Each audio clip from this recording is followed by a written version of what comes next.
camera is completely unplugged. All right. Do they still hear us now? Hold on. Do they still hear us now?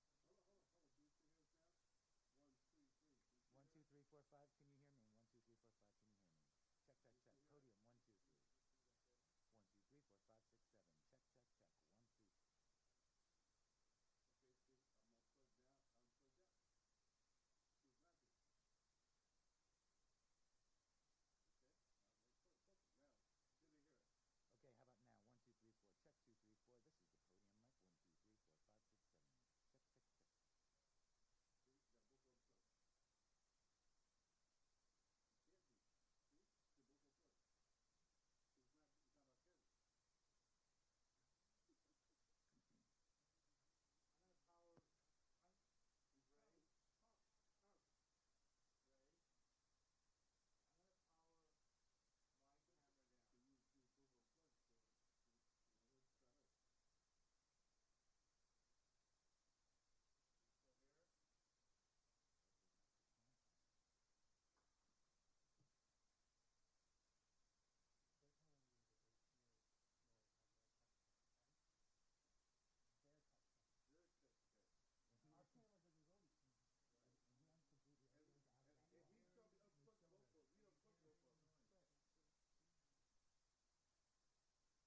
Thank you very much.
As far as like how your signal's coming in.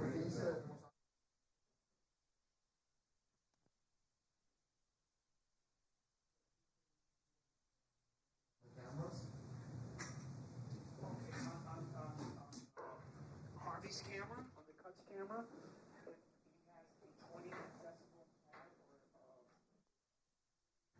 or pad.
You don't need to kill yourself for that. This is ridiculous. Hey, really, you there? 1, 2, 3, 4, 5, 6, 7, 8, 9, 10. 1, 2, 3, 4, 5, 6, 7, 8, 9, 10. 1, 2, 3, 4, 5, 6, 7. We're good? So we're in sync? Okay? They're good with that. CNBC is good with that. Do you want to hear the? We're good with that? Yeah, let's do it. All right, this is the right-hand side of the room. This is the right-hand side of the room. 1, 2, 3, 4, 5, 6, 7, 8, 9. Just like before, can you hand the camera to the audience when David gets thank you? Check. 1, 2. What did I go out? So are you just taking one audio camera? 1, 2, 3. My power's on now. 1, 2, 3, 4, 5, 6, 7, 8, 9, 10. 1, 2, 3, 4, 5, 6, 7, 8. Right side of the room. 1, 2, 3, 4, 5, 6, 7, 8, 9, 10. 1, 2, 3, 4, 5, 6. Left side of the room is good. You got it. Perfect. Do the boom again? You want to hit the boom? Yeah, let's do the We're boom. here. Yeah. We're here. We might as well do the boom too. 1, 2, 3, 4, 5, 6, 7, 8, 9, 10. 1, 2, 3, 4, 5. Let me see the boom. Boom is good. Thank you. Hey, Ray? Are you still hearing that sound from my camera? 1, 2, 3, 4, 5, 6, 7, 8, 9, 10. 1, 2, 3, 4, 5, 6, 7, 8, 9, 10. We had lost the podium mic just then. You guys are turning. 1, 2, 3, 4, 5, 6, 7, 8, 9, 10. 1, 2, 3, 4, 5, 6, 7, 8, 9, 10.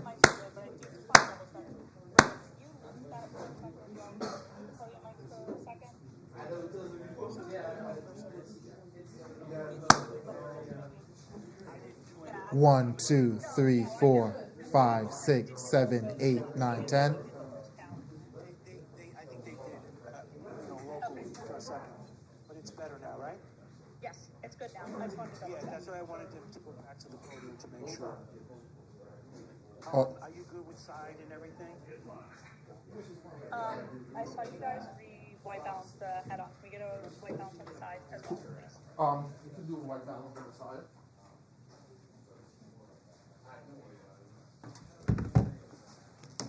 How's the side sound? Harvey wants to know how the side sounds, because I think you put an attenuator on there. Okay. All good.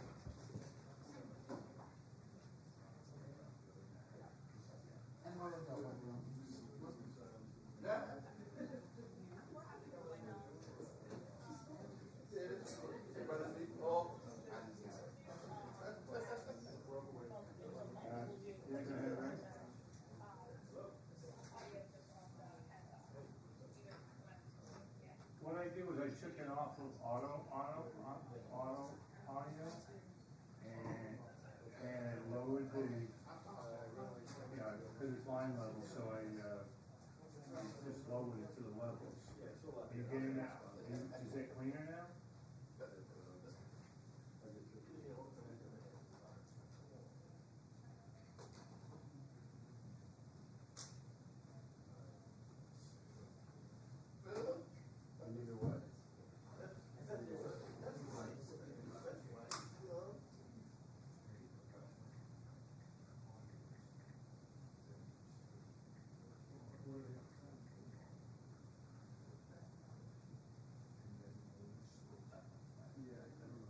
Okay. Yeah, I mean, I don't know what else to do, because I switch cameras, switch power supply, put it on battery, switch cables, both video and audio. I'm still on line level, but I took it off auto and put it to manual, and then I just lowered the level.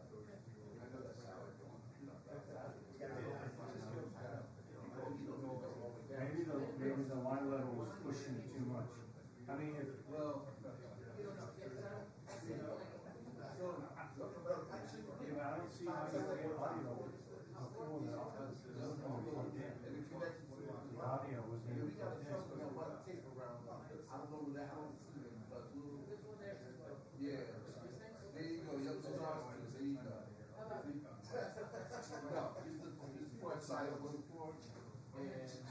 So are they able to use audio from both cameras now? Yep, exactly. Or you're just gonna do it from one? Yep. And there's one that goes to two home. Yeah, register. Yeah. I'm checking your name. So it's basically just 5 to 5. I mean, Yep.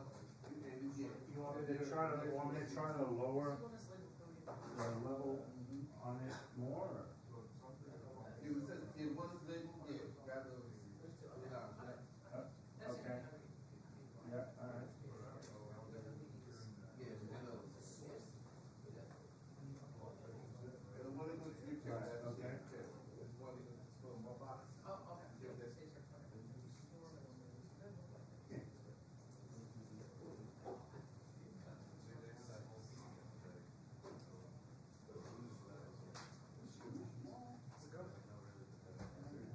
Yeah, I mean, I can bring it down a lot more if you want me to.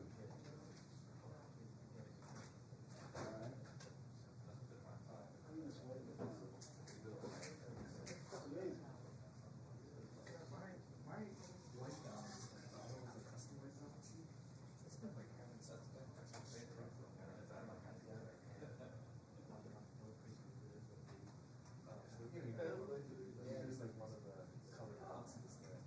I got a 2.8 on the white balance. I don't know if that helps you guys at all. 2.8? Oh, okay. I got a 2.8 camera. Thank you. It's deceiving because they're not cool lights. Yeah. You know, but Yeah. it's not a tungsten either. Yeah. It's like not exactly daylight. It's I don't know. Whatever it is, it's consistent. Oh god, there is that. I like that. Yeah.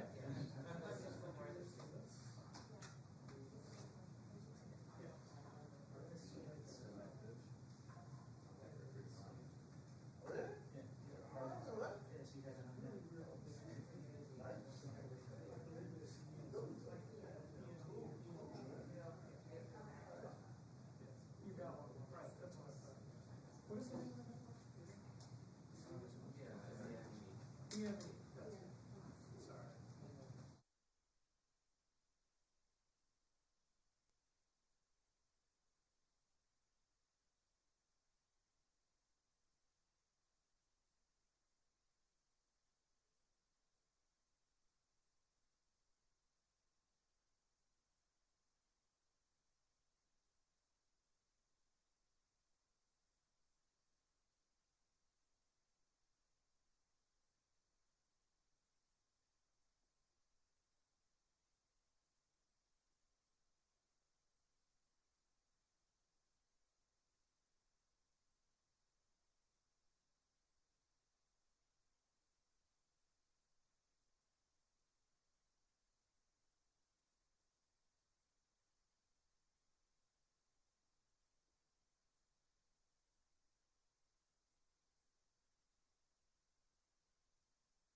check.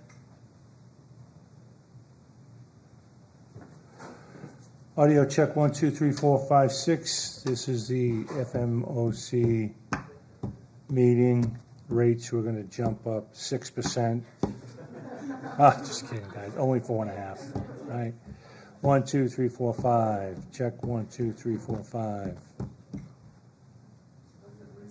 All right. At a discount rate.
Question for you. Who are the runners? They are John,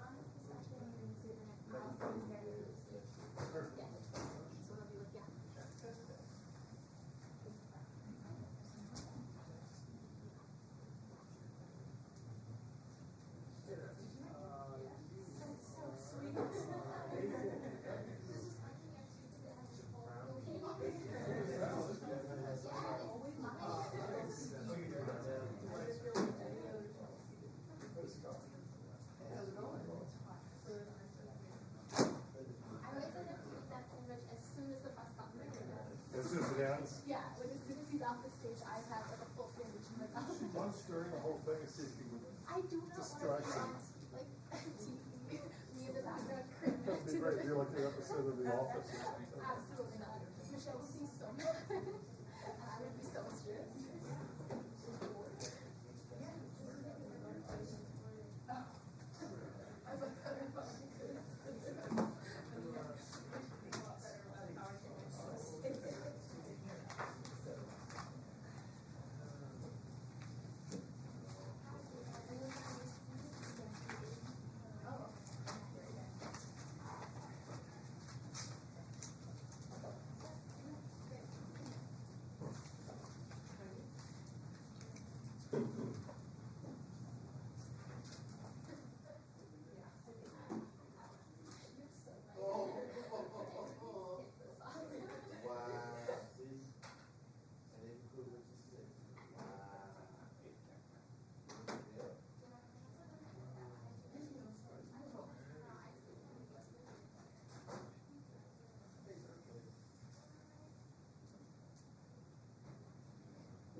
Yes, Jerry's here.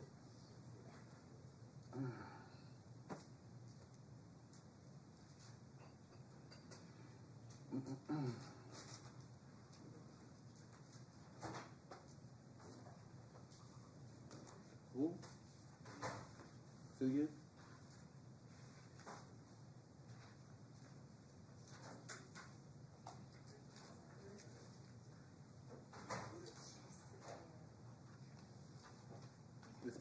It's moving here.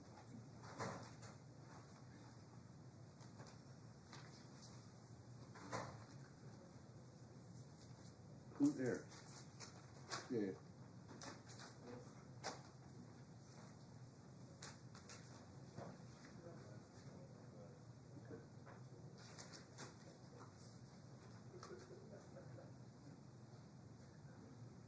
We don't know.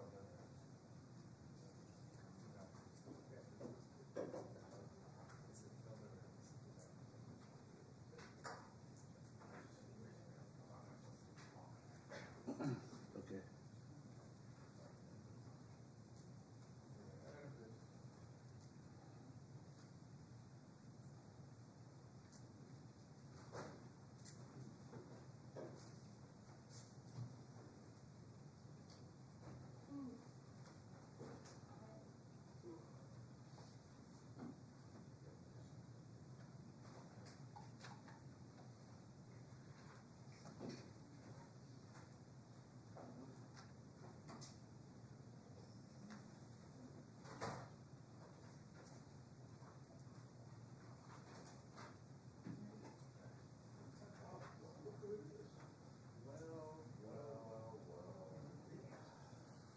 I'll just check him out. Make sure.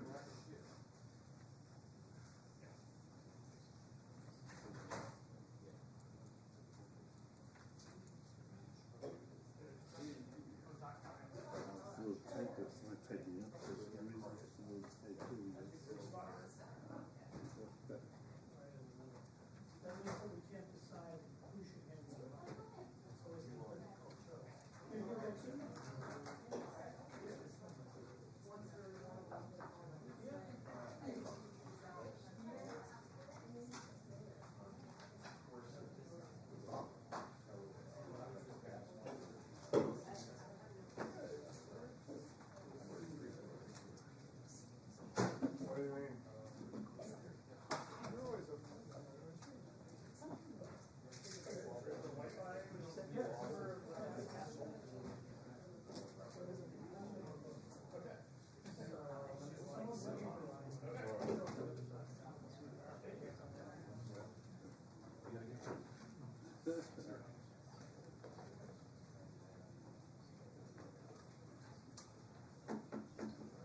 We'll take kind of tall, right?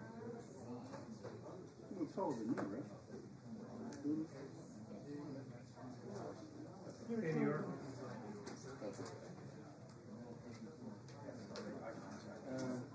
Okay, hold EL. Make eye contact. Okay.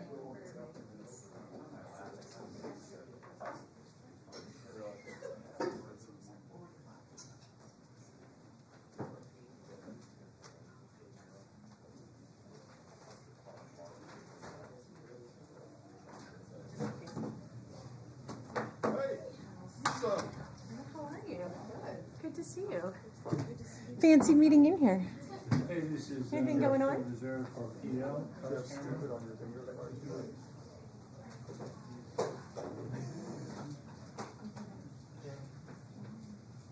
Really long.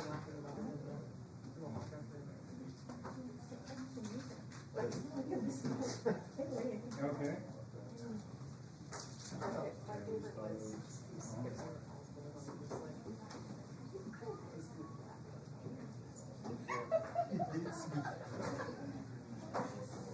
Which you should.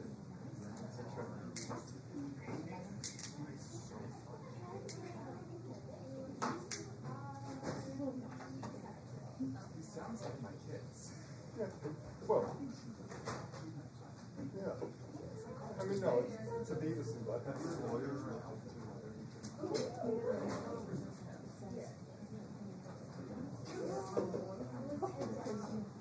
Right, I looked this up. No, I just happen to remember that because sometimes people are onions all at the same time and you can't read anything until you see anything else. That's it. You have to devote your full measure, time and attention. You should, anytime somebody asks you to explain that, yeah. Nice and nasty. Yeah, right in the middle of a work site, where the flag where you won't say the word, you're right, the flag pole, because they think it's You're the one that was good tour. You were in the building,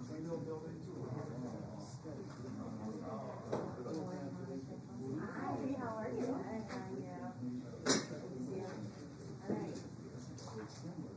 I'll have you listen. That's gonna come out with some wisdom. Having good jokes or anything.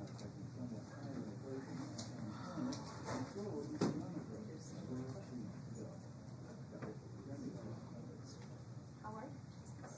I said, how are you? Oh, I'm good. You know. We're just gonna wait and see if we can squeeze this in between the water.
lucky that way. It's like my wife and I think of this movie, and I'm like, well, I got 20 minutes from the boat. I can't, I'm not gonna. Okay, copy now. But she's kind of cool with that. I don't think she wants to know.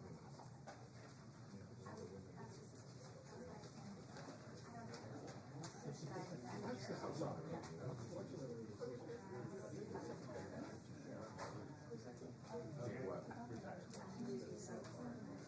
Yeah.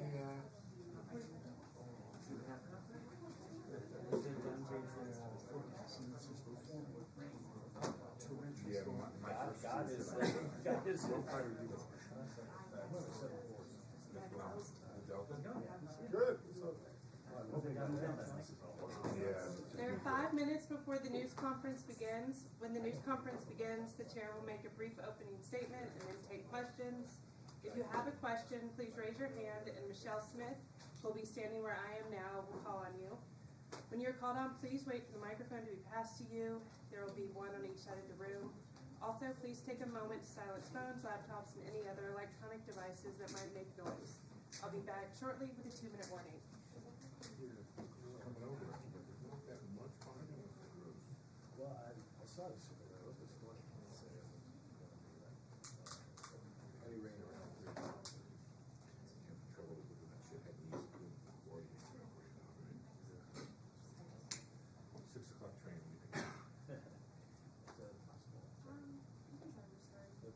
$500 for myself.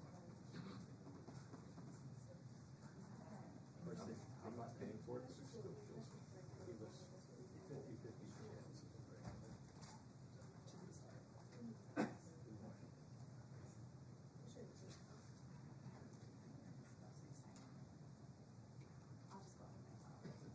And 100% chance.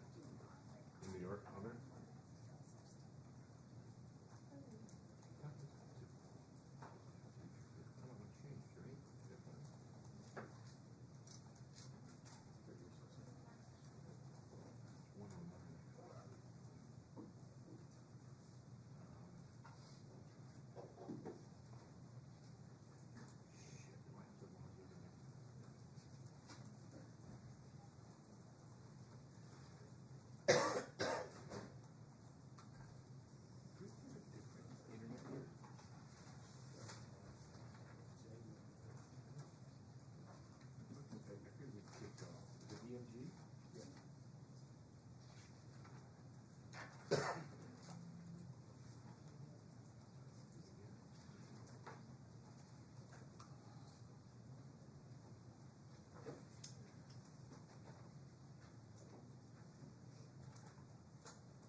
Two minutes.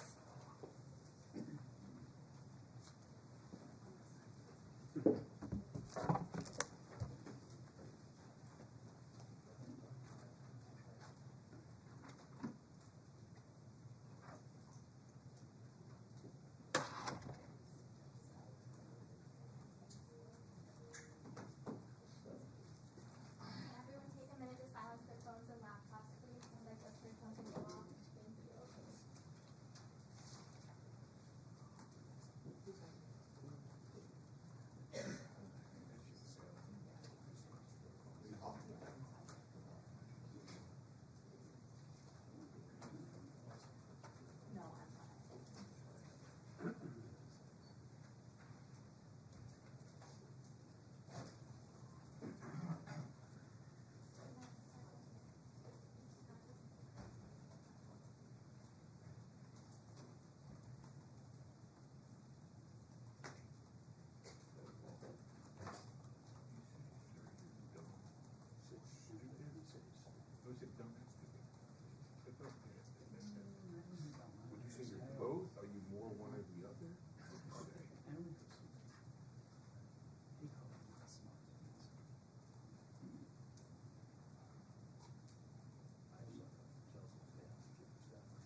Good afternoon. My colleagues and I remain squarely focused on achieving our dual mandate goals of maximum employment and stable prices for the benefit of the American people. Despite elevated uncertainty, the economy is in a solid position. The unemployment rate remains low, and the labor market is at or near maximum employment. Inflation has come down a great deal, but has been running somewhat above our 2% longer run objective. In support of our goals, today the Federal Open Market Committee decided to leave our policy interest rate unchanged. We believe that the current stance of monetary policy leaves us well positioned to respond in a timely way to potential economic developments. I'll have more to say about monetary policy after briefly reviewing economic developments. Following growth of 2.5% last year, GDP was reported to have edged down in the first quarter, reflecting swings in net exports that were driven by businesses bringing in imports ahead of potential tariffs. This unusual swing has complicated GDP measurement. Private domestic final purchases, or PDFP as we call them, which excludes net exports, inventory investment, and government spending, grew at a solid 2.5% rate. Within PDFP, growth of consumer spending moderated, while investment in equipment and intangibles rebounded from weakness in the fourth quarter. Surveys of households and businesses, however, report a decline in sentiment over recent months and elevated uncertainty about the economic outlook, largely reflecting trade policy concerns. It remains to be seen how these developments might affect future spending and investment. In our summary of economic projections, the median participant projects GDP to rise 1.4% this year and 1.6% next year, somewhat slower than projected in March. In the labor market, conditions have remained solid. Payroll job gains averaged 135,000 per month over the past 3 months. The unemployment rate, at 4.2%, remains low and has stayed in a narrow range for the past year. Wage growth has continued to moderate while still outpacing inflation. Overall, a wide set of indicators suggests that conditions in the labor market are broadly in balance and consistent with maximum employment. The labor market is not a source of significant inflationary pressures. The median projection for the unemployment rate in the SEP is 4.5% at the end of this year and next, a bit higher than projected in March. Inflation has eased significantly from its highs in mid-2022, but remains somewhat elevated relative to our 2% longer run goal. Estimates based on the Consumer Price Index and other data indicate that total PCE prices rose 2.3% over the 12 months ending in May, and that, excluding the volatile food and energy categories, core PCE prices rose 2.6%. Near-term measures of inflation expectations have moved up over recent months, as reflected in both market and survey-based measures. Respondents to surveys of consumers, businesses, and professional forecasters point to tariffs as the driving factor. Beyond the next year or so, however, most measures of longer-term expectations remain consistent with our 2% inflation goal. The median projection in the SEP for total PCE inflation this year is 3%, somewhat higher than projected in March. The median inflation projection falls to 2.4% in 2026 and 2.1% in 2027. Our monetary policy actions are guided by our dual mandate to promote maximum employment and stable prices for the American people. At today's meeting, the committee decided to maintain the target range for the federal funds rate at 4.25% to 4.5%, and to continue reducing the size of our balance sheet. We will continue to determine the appropriate stance of monetary policy based on the incoming data, the evolving outlook, and the balance of risks. Changes to trade, immigration, fiscal, and regulatory policies continue to evolve, and their effects on the economy remain uncertain. The effects of tariffs will depend, among other things, on their ultimate level. Expectations of that level, and thus of the related economic effects, reached a peak in April and have since declined. Even so, increases in tariffs this year are likely to push up prices and weigh on economic activity. The effects on inflation could be short-lived, reflecting a one-time shift in the price level. It's also possible that the inflationary effects could instead be more persistent. Avoiding that outcome will depend on the size of the tariff effects, on how long it takes for them to pass through fully into prices, and ultimately on keeping longer-term inflation expectations well anchored. Our obligation is to keep longer-term inflation expectations well anchored and to prevent a one-time increase in the price level from becoming an ongoing inflation problem. As we act to meet that obligation, we will balance our maximum employment and price stability mandates, keeping in mind that without price stability, we cannot achieve the long periods of strong labor market conditions that benefit all Americans. We may find ourselves in the challenging scenario in which our dual mandate goals are in tension. If that were to occur, we would consider how far the economy is from each goal and the potentially different time horizons over which those respective gaps would be anticipated to close. For the time being, we are well positioned to wait to learn more about the likely course of the economy before considering any adjustments to our policy stance. In our SEP, FOMC participants wrote down their individual assessments of an appropriate path for the federal funds rate based on what each participant judges to be the most likely scenario going forward. The median participant projects that the appropriate level of the federal funds rate will be 3.9% at the end of this year, the same as projected in March. The median projection declines to 3.6% at the end of next year and to 3.4% at the end of 2027, a little higher than the March projection. These individual forecasts are always subject to uncertainty, and as I've noted, uncertainty is unusually elevated. And of course, these projections are not a committee plan or decision. At this meeting, the committee continued its discussions as part of our 5-year review of our monetary policy framework. We focused on issues related to assessing the risks and uncertainties that are relevant for monetary policy and the potential implications for policy strategy and communications. Our review includes outreach and public events involving a wide range of parties, including Fed Listens events around the country and a research conference that we held last month. We are open to new ideas and critical feedback, and we will take on board lessons of the last 5 years in determining our findings. We intend to wrap up any modifications to our statement on longer-run goals and monetary policy strategy by late summer. After that, we will consider enhancements to our suite of communications tools, including the SEP. The Fed has been assigned 2 goals for monetary policy: maximum employment and stable prices. We remain committed to supporting maximum employment, bringing inflation sustainably to our 2% goal, and keeping longer-term inflation expectations well anchored. Our success in delivering on these goals matters to all Americans. We understand that our actions affect communities, families, and businesses across the country. Everything we do is in service to our public mission, and we at the Fed will do everything we can to achieve our maximum employment and price stability goals. Thank you. I look forward to your questions. Thank you. Colby Smith of the New York Times.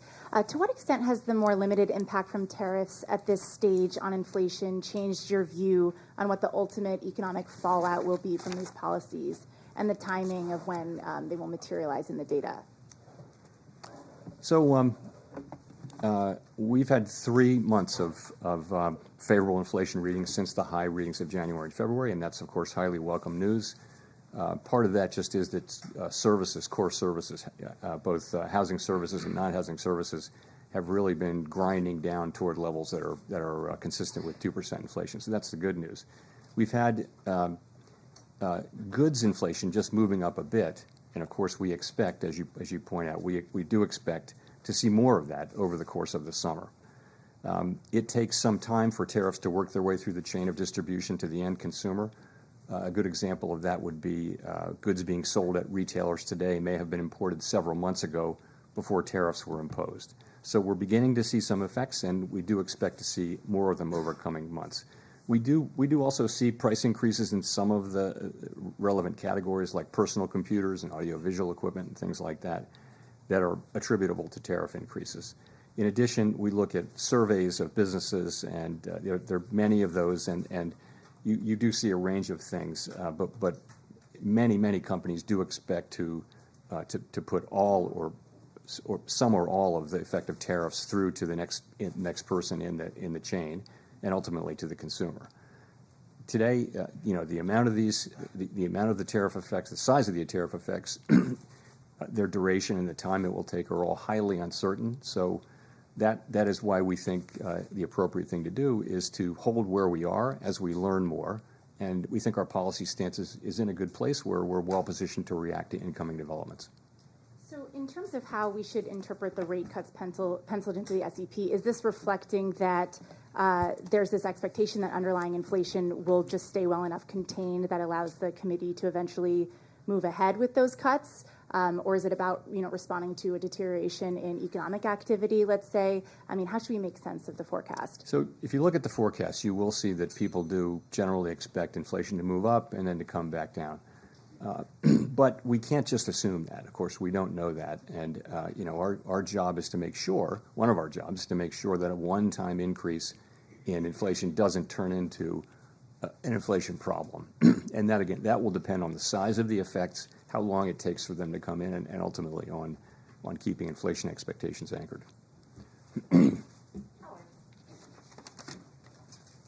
Hi, and thanks, Chair Powell. Howard Schneider with Reuters. If you look at the rate path starting in December to today and adjust it over the full time horizon you've got there, you've taken about a quarter point per year out of your projected path, and you end at a higher rate at end 2027 than you would have in the prior forecast. Is that a result of a sense that tariffs will lead to more persistent inflation? Is it a result of reassessments of where your short-term neutral rate is? Why are you on a slower path now? So I would focus most on the nearer term as you get out to the later years. It's hard for anybody to know where the economy is going. You didn't see people moving their longer term, estimate of the neutral rate, for example, at this meeting. So and those things are probably slow moving. So I think if you look at what's happening here since March, this is since March, right? You see a little slower growth, just a tiny tick up, a 1/10 tick up in unemployment, and you see inflation moving up 0.3. And by the way, it was a similar move from the December SEP to the March. So that's what you see. You see the effects of tariffs.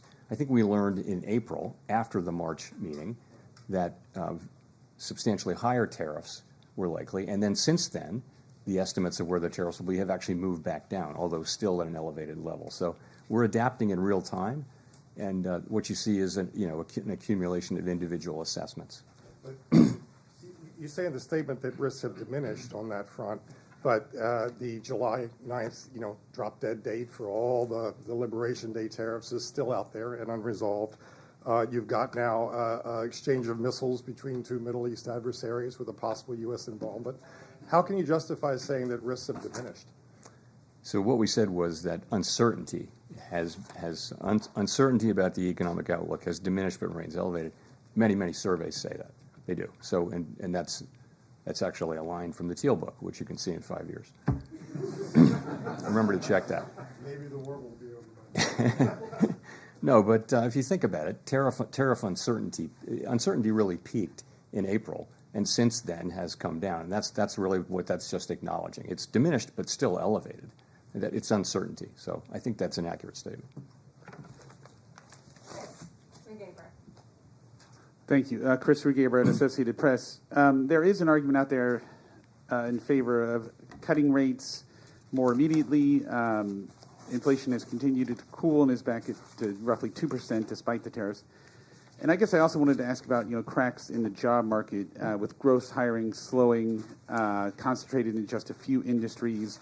We've seen some housing data, including this morning, that has been pretty weak. Do you see any concerns that the economy is weakening and that is a reason to cut rates going forward? So we do of course monitor all those things.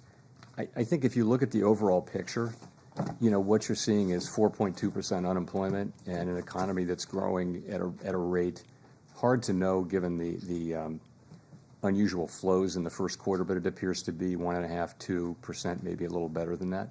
Sentiment has come up off of its very low levels. It's still depressed. So, you can point to things. The housing market is a longer run problem and also a short run problem. I don't think it's indicative of, basically the situation is we have a longer run shortage of housing, and we also have high rates right now. I think the best thing we can do for the housing market is to restore price stability in a sustainable way and create a strong labor market, and that's the best thing we can do for the housing market. You asked about the job market. Again, look at labor force participation, look at wages, look at job creation. They're all at healthy levels now. I would say you can see perhaps a very, very slow continued cooling, but nothing that's troubling at this time. But we watch it very, very carefully. So overall, again, the current stance of monetary policy leaves us well positioned to respond in a timely way to economic developments, and for now, and we'll be watching the data carefully.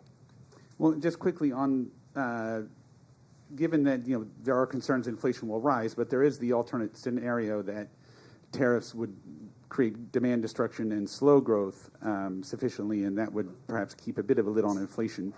Do you see odds of that scenario? What kind of odds do you see of that scenario coming true, and how many months of cool inflation would you need to see before concluding that maybe that lower inflation scenario is taking place? So this is very much the conversation we had today and yesterday. There are many, many different scenarios, many combinations of scenarios where inflation does or doesn't prove out to be at the levels we think, and where the labor market does or doesn't soften. And I think what you see people doing is looking ahead at a time of very high uncertainty and writing down what they think the most likely case is.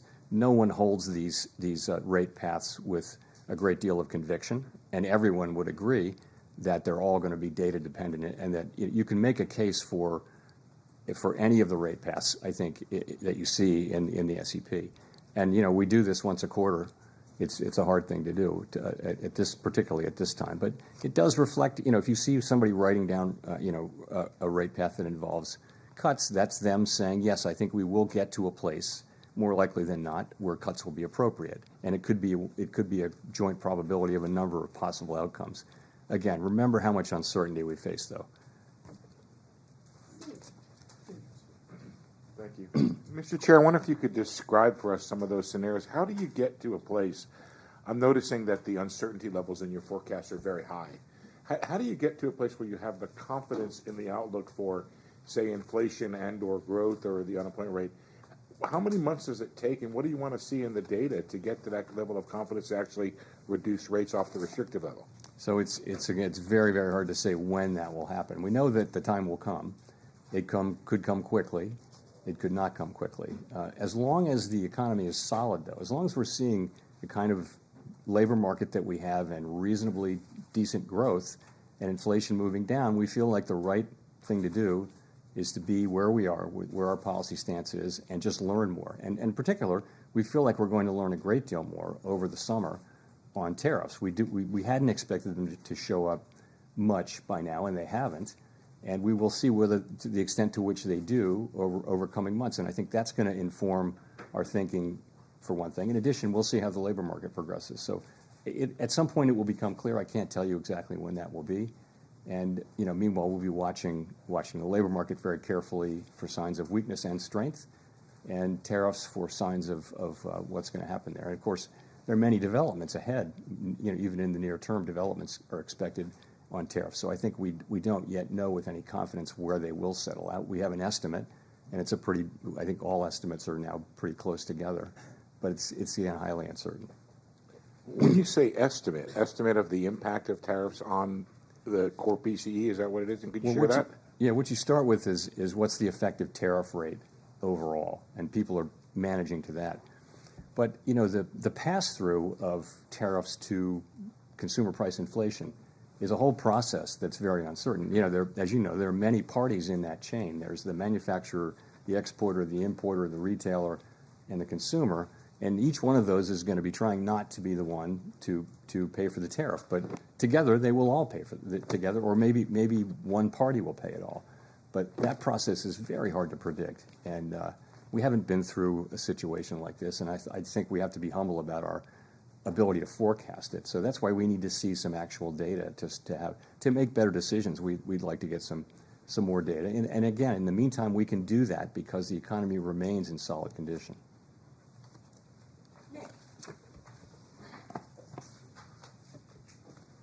Nick Tamarosa of the Wall Street Journal. Chair Powell, I guess I'm wondering if you could explain a little bit more the divergence we see in the dot plot, particularly around the 2025 rate projections. I realize this is, you have one group of officials that are putting down no cuts, another that are putting down more than one.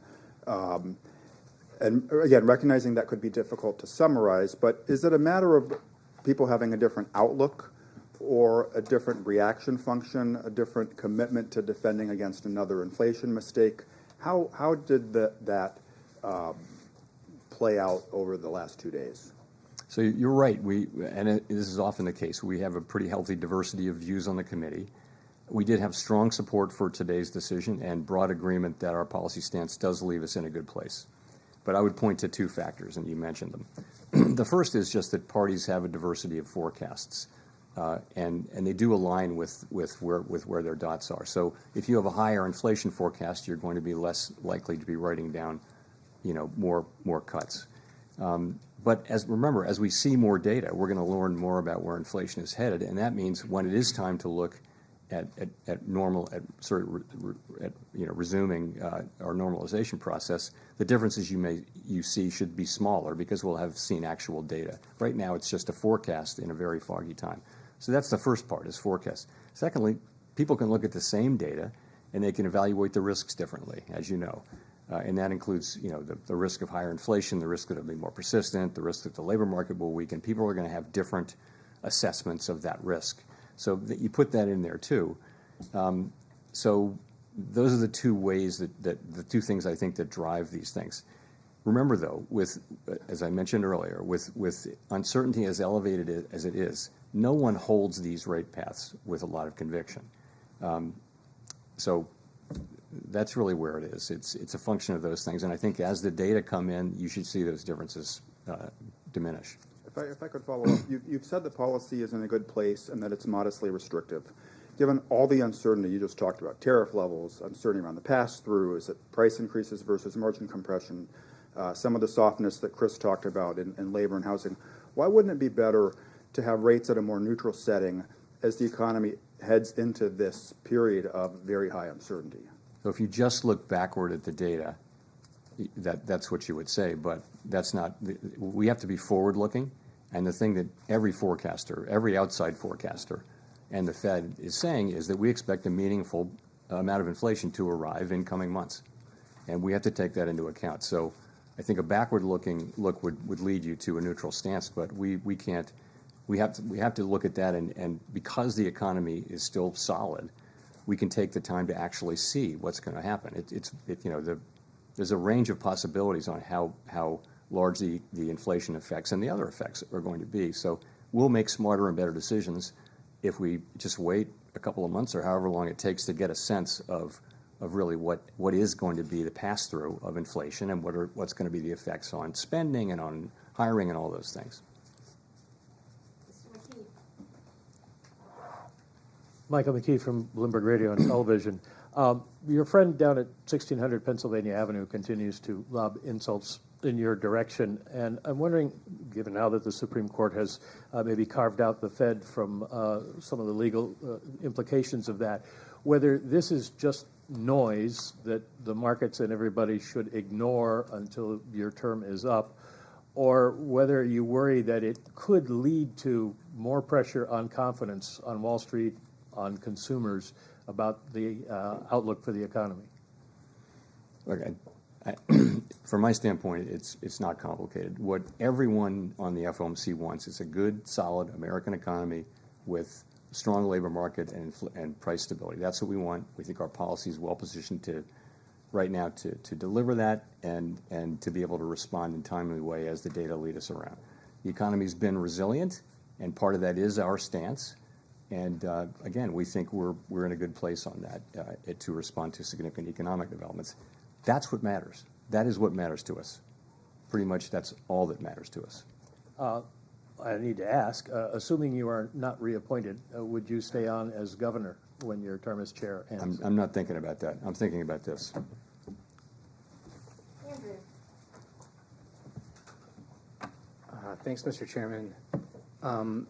I guess with workplace raids increasing, picking up significantly, what kind of effect would that have on the labor market Sorry, in the short with term? what picking up? Workplace raids. So you're asking immigration? Yeah. You know, I wouldn't want to speculate. One way to get at that from an economic standpoint, we of course don't comment on immigration policy. It's not ours to make or comment on. But what you see is an unemployment rate that has been really solid and at a low level, not really increasing. It's been in a good range and well within the range of mainstream estimates of maximum employment. And that means, like, part of that is that labor demand and labor supply are kind of moving down at the same rate. Labor demand is softening. You see that in job creation, but it's still kind of at a healthy level. And labor supply is diminishing because the immigration numbers that we see are much lower than they were. So those two factors, supply and demand, that's what has kept the unemployment rate in a reasonably stable place. Okay, thanks. The other thing I wanted to follow up on is if you could elaborate on the potential changes to the SCP that you suggested were part of the framework review, I think.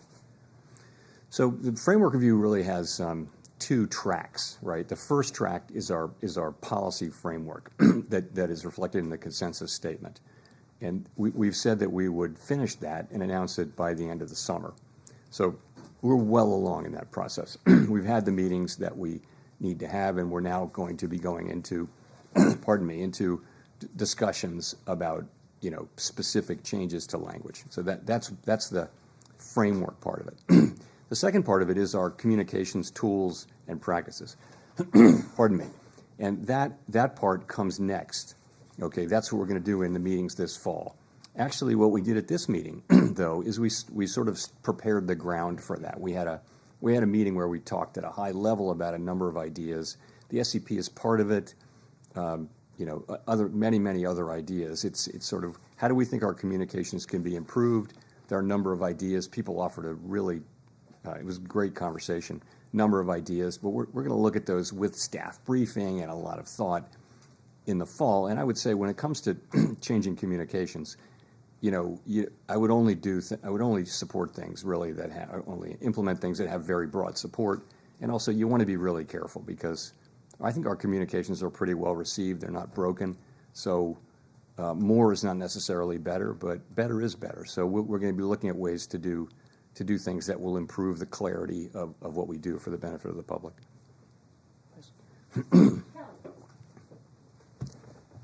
Thanks, Chair Powell. Kelly O'Grady, CBS News.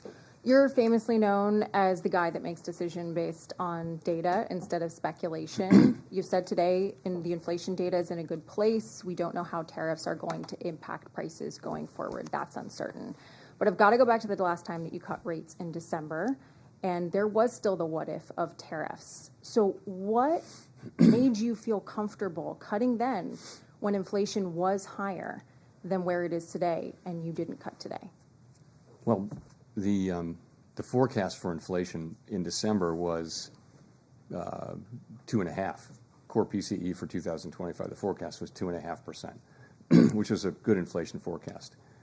I think what we've learned is that, and this was long before we had any idea of what the actual policies would be, we've learned that the tariffs are going to be substantially larger than forecasters generally thought. And we don't, our forecasts are generally not particularly different from those of other, well-resourced forecasting operations. So what we learned, and particularly in April, was that very substantially larger tariffs were coming and that would mean higher inflation. That's what happened. And so you saw 2.5% forecast in December, you saw 2.8% in March, and you see 3.1% now. So it's 0.6 higher inflation for 2025, and that's a big part of the change, and that's due to the effects of the tariffs that are, we don't know where they're going to land, but it's pretty apparent they're going to land higher than outside forecasters were really guessing at the end of last year. My follow-up to that, I think consumers, right, we're looking for relief on rates when it comes to mortgages, car loans. Small businesses want to take out more manageable loans. When you look at the cumulative inflation over the past 5 years, prices have risen over 20%. It's been a rough road. So what is the tipping point then for the wait and see approach in terms of how much it's going to help versus when it hurts the American consumer? Well, I mean, we're trying to restore price. Best thing we can do for the public that we serve is restore price stability. If we can, and we will, restore price stability, meaning 2% inflation on a durable, sustainable basis, that, and also maximum employment. If we restore those things, that's the best thing, and that is our goal. The best thing we can do for the American people, for households and businesses, that is the ultimate thing that we can deliver. And they can make their decisions without having to think about inflation all the time. So in the meantime, we have to keep rates high to get inflation all the way down. They're not very high, let's be honest. I would say policy is modestly or moderately, probably modestly now restrictive. If you look at the economy, it's not performing as though it were performing under very strict monetary policy, very restrictive monetary policy. So I would say probably modestly restrictive. And so what it will take is confidence that inflation is coming down. Now, I would say without tariffs, that confidence would be building, because if you see what's happening with non-housing services and housing services, which are the other two big pieces other than goods, those are coming down really nicely now. So I think we have to learn a little more about tariffs. I don't know what the right way for us to react will be.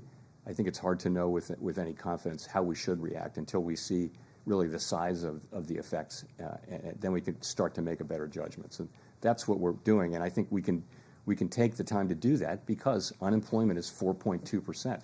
Wages are moving up. Real wages are moving up at a healthy clip now. And inflation is 2.3% headline inflation over a 12-month basis. So it's a good economy and a solid economy with decent growth. Thank you, Chair Powell.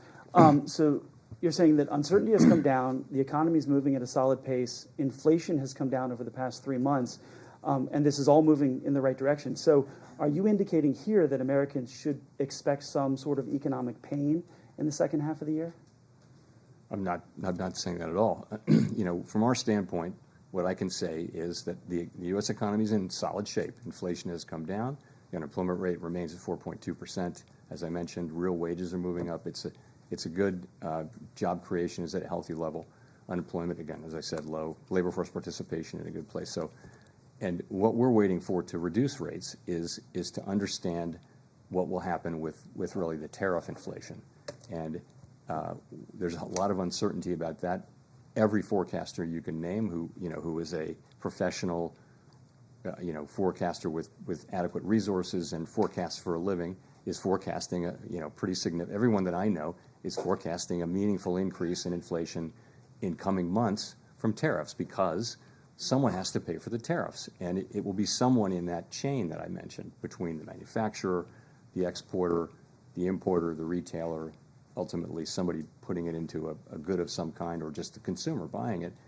And all through that chain, people will be trying not to be the ones who pick up the cost, but ultimately the cost of the tariff has to be paid, and some of it will fall on the end consumer. We know that because that's what businesses say, that's what the data say from past.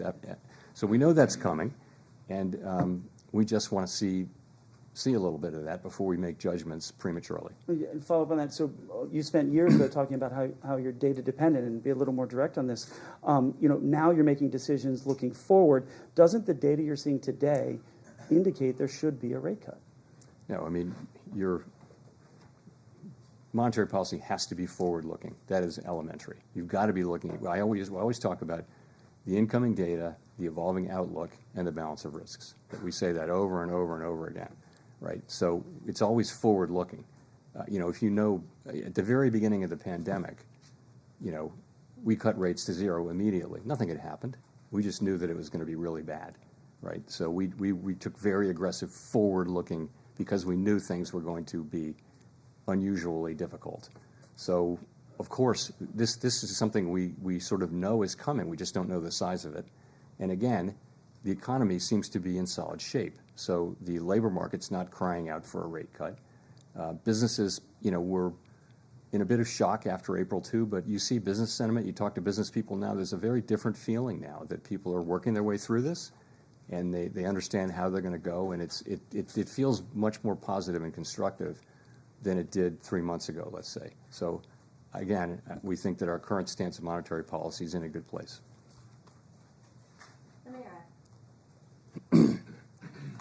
Thank you. Amara Mokway with Bloomberg. Chair Powell, in February, you told Congress that the Fed is, quote, overworked, maybe not overstaffed. Then in a memo to staff in May announcing a deferred resignation program at the Fed, you said you wanted to ensure that the Fed was, quote, right-sized. Those two statements appear to be at odds with one another. Could you explain what changed in the roughly 3 months between those statements that made you decide that staff levels at the Fed should decline? I don't see them at all as intention. So I was asked, is the Fed overstaffed? And I said no, and I sort of said as a pun, overworked but not overstaffed. People do work extremely hard at the Fed, and I know they work hard at Bloomberg too. So, but we do. We work hard, but I would say this.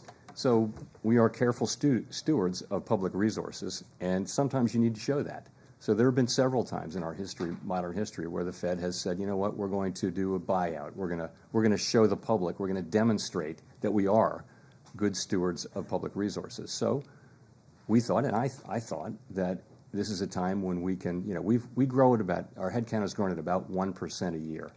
So over the course of a couple of years, we're doing a careful scrub of the board and all the reserve banks, and we're going to find 10% of employees who can do something else, where we can streamline our operations, and we think we can get there in a couple of years. We think we can do that, and we think this is without taking risk to carrying out our critical missions. So this is something you do very carefully, thoughtfully, and you do it, again, respecting that we have critical missions to carry out. I've had experience, a lot of experience in my prior careers, with headcount reductions and things like that, and this is how you do it professionally. You do it carefully, thoughtfully, with a lot of planning, and you do it over a period of time. And I think the Fed will be fine. I think no one will notice any decline in our ability to carry out our missions. And I think it's just us wanting to demonstrate to the public that we are actually good stewards of their resources. We're effectively wiping out 10 years of headcount growth with this. So, I mean, we wanted to show that, that we're good stewards. How is progress on reducing headcount going so far? Are you on track to meet the goal? We're just at the very beginning. As you know, we're doing a buyout program. We're going to hit that goal. I think many organizations find that they can do this. You don't want to do it every year or anything, but you can do it at intervals, and you wind up not interfering with your ability to perform your jobs.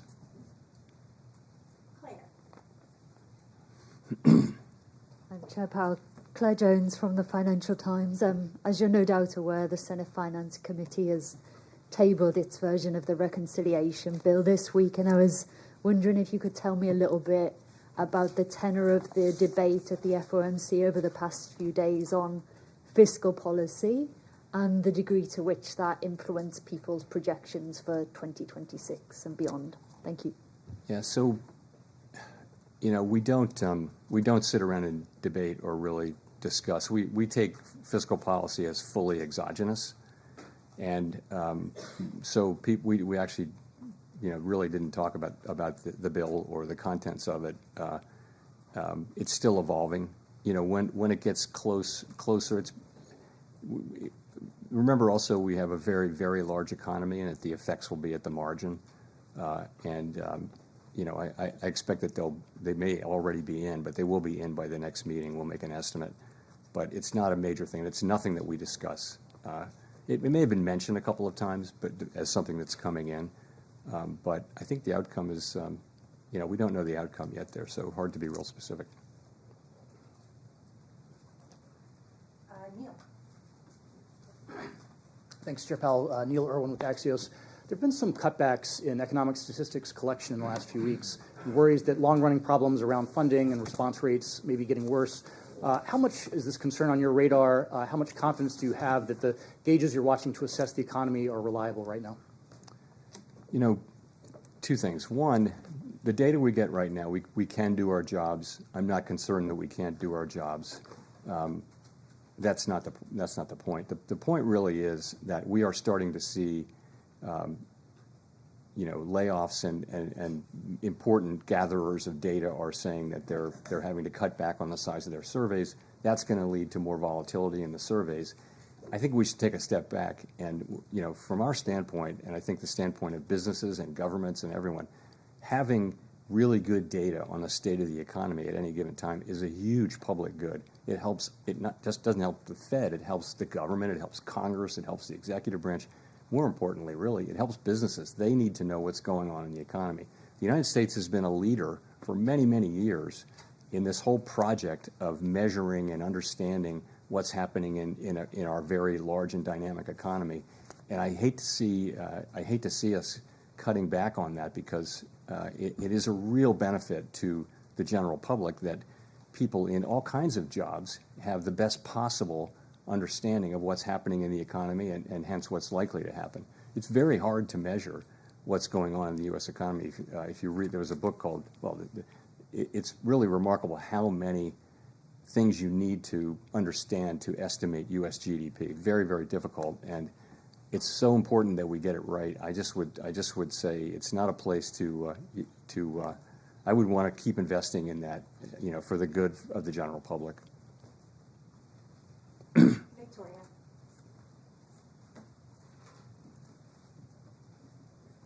Hi, Victoria Guida with Politico.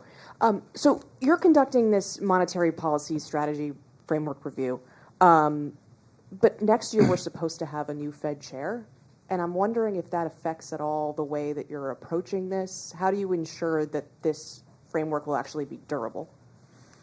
The framework document goes back to 2012, and it's the committee's document. It's not like we're going to invent a brand new way to do things. It's been an evolving document, so it shouldn't depend on who the chair is at all. It should depend on what's happening in the economy and what the committee wants to do. So, yeah, it isn't really tied to any particular chair. And we used to renew it every year. Now we do it every 5 years. So, but I don't think I've never heard anyone raise this issue that a new chair might want to come in and go in a completely different direction. I really don't think that's right. But that's not going to be up to me to decide. Is that affecting at all who you're consulting with? Not at all. Not in any way.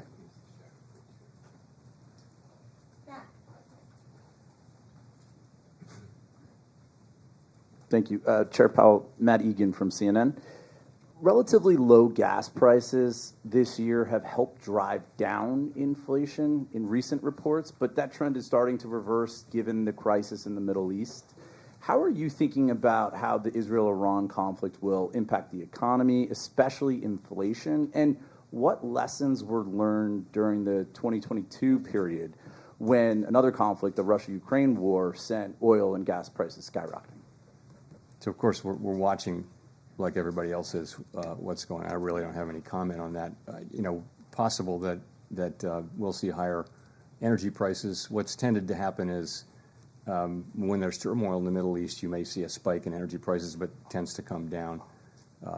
Those things don't generally tend to have lasting effects on inflation, although, of course, in the 1970s, they famously did, because you had a series of very, very large shocks. But we haven't seen anything like that now. The U.S. economy is far less dependent on foreign oil than it was back in the 1970s. So, but there.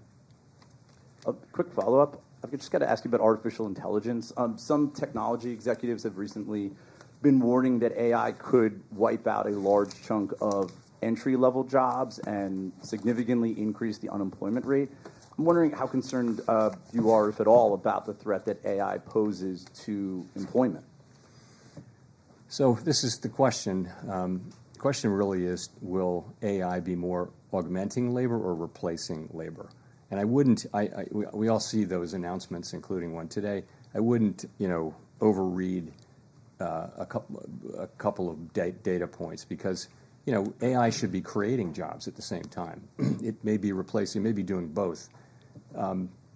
Anyone who's done any work with AI will have been a little bit stunned at how capable it is. And it's just a different thing. So I think this is something that certainly has transformational potential. And probably we're in the very early stages of it. You know, they say what you're seeing now compared to what you'll see in 2 years is going to be very different and even more effective. So I think it's really hard to know. You know, of course, there are optimists who feel like it's going to make everybody much more productive. And there are those who think it's going to replace an awful lot of jobs right across the income spectrum, you know, white collar, blue collar, and everything. So I just don't know. We don't have a house view on that, but this is going to be a very important question for some time. Greg.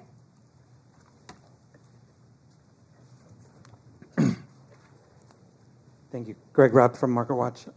I was wondering if you could step back a little bit, Chair Powell. You know, there's a spate of articles and a lot of op-eds now in the newspapers saying that the U.S. economy and the global economy is going through this profound change, you know, akin to the end of the Bretton Woods era in the 1970s. And don't you owe the American people, like, some sort of, like, explanation for what we're going through? I mean, I noticed earlier this month when you talked about Bretton Woods a little bit, and you said that Bretton Woods, the Fed staff had to, like, change how the dollar, movements of the dollar was impacting the economy. Are we going through something like that now? That, you know, are you having to change how you do monetary policy? Is it that fundamental a change underway? Thanks. It's certainly a time of real change. You know, from a geopolitical standpoint, from a trade standpoint, from an immigration standpoint, you see this not just here but everywhere. So there's quite a lot going on. It doesn't change the way we do monetary policy in the near term. I mean, but and it doesn't change our objectives or what we need to do. And you know, these things are not really our issues. They're really issues for elected governments. All of those issues are really for elected governments. But there's no question it's a time of real change, and very hard to see where that goes. You know, will it be? There have been many things written about how it's going to be a more inflationary time. That's possible. It's not guaranteed. You know, AI could cut in the very other direction. AI could make people much more productive and push in the other direction. I don't know though. So, but you're right. But honestly, our focus is a much more practical one, and that is how do we keep inflation low and employment high in the near term. That's really what we're about. Mark.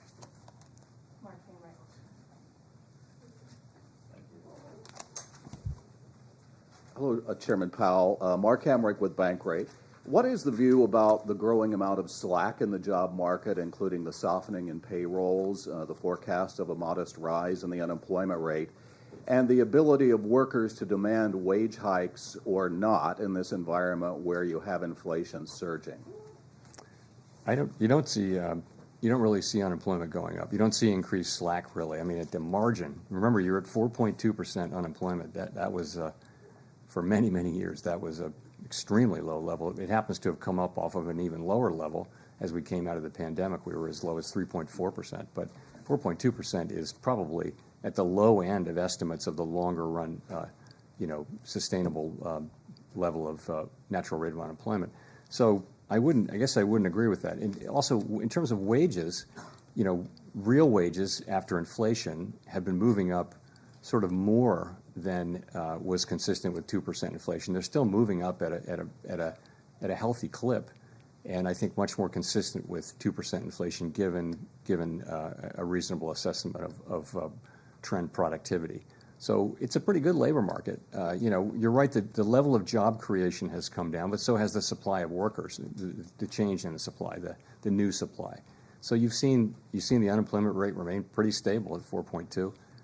It's been as high as 4.3, but you know, those are good numbers. So it's a pretty good labor market. There's a more concerning thing is there are not a lot of layoffs, but there are not a lot of job creation. The number, if you're out of work, it's hard to find a job, but very few people are being laid off at this point. So that's an equilibrium we watch very carefully, because if there were to be significant layoffs and the job finding rate were to remain this low, you would have an increase in unemployment fairly quickly. But that hasn't happened. It really hasn't happened. the U.S. economy has defied all kinds of forecasts for it to weaken, really over the last 3 years. And it's been remarkable to see just again and again when people think it's going to weaken. Now, eventually it will, but we don't see signs of that now. Go to Jean for the last question. Hi, Chair Powell. Jean Young with MNI Market News. There's been a lot of talk about cuts. I wanted to ask you, why do you think there are no forecasts for rates to rise or even to stay where they are next year, given that the projection for inflation is to rise to 3%, and there's a lot of there's some skepticism over whether those price hikes will be a one-time event? So there are a number of people on the committee who wrote down no cuts this year, but some cuts next year. So, I think, people are writing down their most likely path, right? They're not saying there's zero possibility of other things. Really, think of it as the least unlikely path in a situation like this where uncertainty is very high. I think, again, people write down their rate paths, and they do not have like a really high conviction that this is exactly what's going to happen over the next 2 years. No one feels that way about their rate path. They feel like, what am I going to write down? I mean, what would you write down? It's not easy to do that with confidence. So I would just say it that way. We don't rule things in or out. Certainly a hike is not the base case at all. It's not something people are writing down. But in the meantime, we do the best we can with these forecasts, and I think they're representative of the different forecasts and different reaction functions that people on the committee have. So thank you very much. Thanks.